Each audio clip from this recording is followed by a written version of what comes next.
All right, let's dive right into this explainer. Today, we're unpacking one of the most critical security breaches in modern history. We are looking at a day that literally shook a nation and altered its security landscape forever. On the surface, the Indian parliament is this impenetrable fortress of democracy. But for 30 terrifying minutes, back in 2001, it became a literal battlefield. We're going to meticulously reconstruct the whole thing, the timeline, the plot, and the profound aftermath of the 2001 Indian parliament attack. Picture this. It's December 13th, 2001. The clock hits 11:29 a.m. There's a light winter chill in the air over New Delhi. Now, here's a detail that is absolutely crucial. Inside, the winter session of the parliament had actually just adjourned a bit earlier than anyone expected. Top leaders, including Prime Minister Atal Bihari Vajpayee and Vice President Krishna Kant, had left the complex just minutes prior. The place was still buzzing with MPs, staff, and security, sure, but the very top echelon of leadership had just cleared the gates right as the clock struck 11:29. So, it really begs the question, how on earth did terrorists manage to breach the very heart of the world's largest democracy? It's a massive puzzle of logistics, intelligence, and honestly, sheer audacity. We're going to break down the chilling events that unfolded over the next 30 minutes to understand exactly how this unimaginable scenario played out in broad daylight. Section 1. The breach at Gate 11. Okay, we're jumping right into the thick of it at the perimeter. It all started when a white ambassador car, the standard vehicle for Indian officials, rolled up to the gate. It had these fake Home Ministry and Parliament stickers slapped on it, so it actually bypassed the absolute outermost checks. But Constable Jagdish Yadav noticed something was off. There were no VIP arrivals scheduled for that specific gate, so he stepped up to intercept. In a total panic, the driver floored it, violently crashed into the vice president's parked car, and overturned. Instantly, 5 men, later identified as Hamza, Rana, Raza, Bismillah, and Muhammad, poured out. They were heavily armed with AK-47s and just started sprinting toward the main building. Section 2. The plot and the planners. But hold on, to really understand how we got to that explosive moment, we need to rewind a bit and look at the geopolitical pressure cooker of the time. In July 2001, the Agra summit between Indian PM Vajpayee and Pakistani President Pervez Musharraf basically fell apart without an agreement on the Kashmir issue. Tensions were already boiling over. Then, just a few months later, in October, a devastating terror attack on the Jammu and Kashmir Assembly killed around 38 people. Intelligence agencies were picking up intense chatter. The red lights were flashing. Terror groups were actively hunting for massive symbolic targets.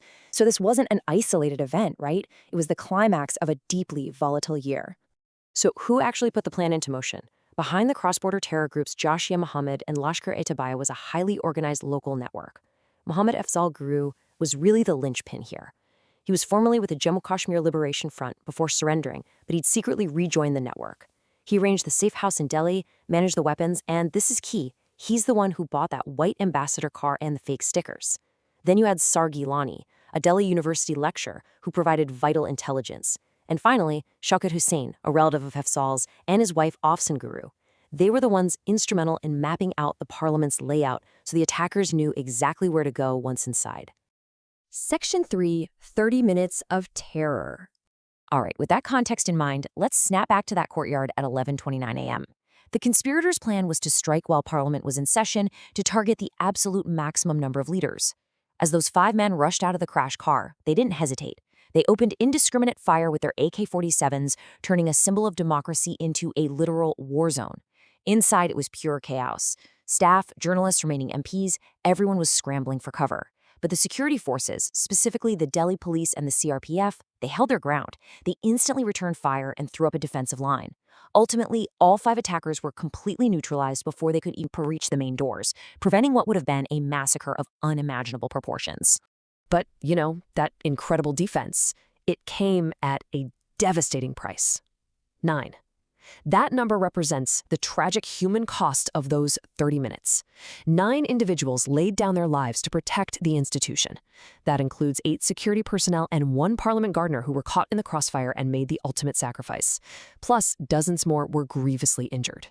We absolutely have to take a second here to honor the specific people who held the line. People like Constable Kamlesh Kumari Yadav of the CRPF. She was a security guard who, without a second thought for her own safety, engaged the terrorists to halt their advance and was martyred in the process.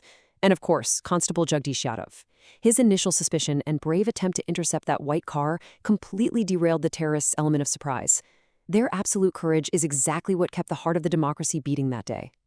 Section 4. The Rapid Investigation. The smoke had literally barely cleared before this incredibly fast forensic investigation kicked off. Investigators pulled the complex's CCTV footage immediately to trace the exact path of the vehicle. And despite those fake stickers, they managed to trace the underlying registration and the purchase history of the car. That was the thread that unraveled the whole thing. It led them straight to mobile call records, creating this undeniable web of communication data. Within just days, all this digital and physical evidence led right to the arrests of Afzal Guru, Sar Gilani, Shaukat Hussain, and Afsan Guru.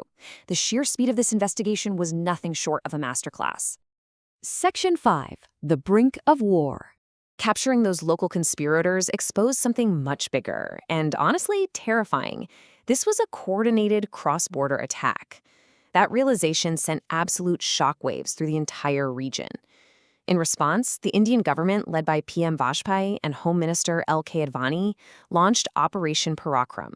Now, this wasn't just putting troops on high alert. This was a massive, full-scale military mobilization.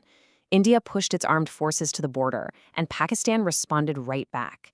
You had millions of troops facing off, eye to eye, bringing two nuclear-armed neighbors to the absolute brink of all-out war for nearly an entire year.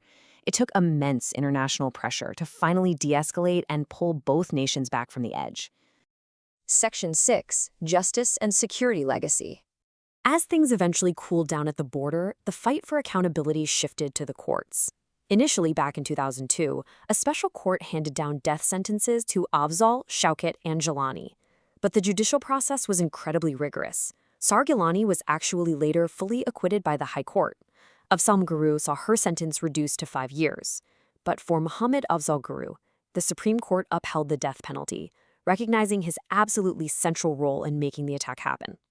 After his mercy petitions sat pending for years, he was secretly executed by hanging in Tihar jail on February 9, 2013, and was buried right there within the prison grounds. But beyond the courtroom drama, there's a physical legacy from that day you can still see if you visit New Delhi right now. That monumental security lapse forced India to completely rethink and rebuild its infrastructure. Parliament security was redesigned from the ground up. They built these dedicated, impenetrable high-security zones and put in place strict, multi-layered, mandatory vehicle checks. The goal? To make absolutely sure that a fake sticker could never, ever again grant someone access to the nation's core. The sheer bravery on December 13th saved the parliament, right? And the massive overhaul made it a fortress. But as we wrap up this explainer, I really want you to think about this. How will the lessons learned from those tragic 30 minutes back in 2001 continue to shape the defense of democratic institutions worldwide? Threats are constantly evolving, changing shape, so the structures of democracy have to evolve just as fast to protect themselves from people who want to tear them down. It's a complex, never-ending challenge, but understanding what happened in the past, that's the very first step in being ready for whatever comes next.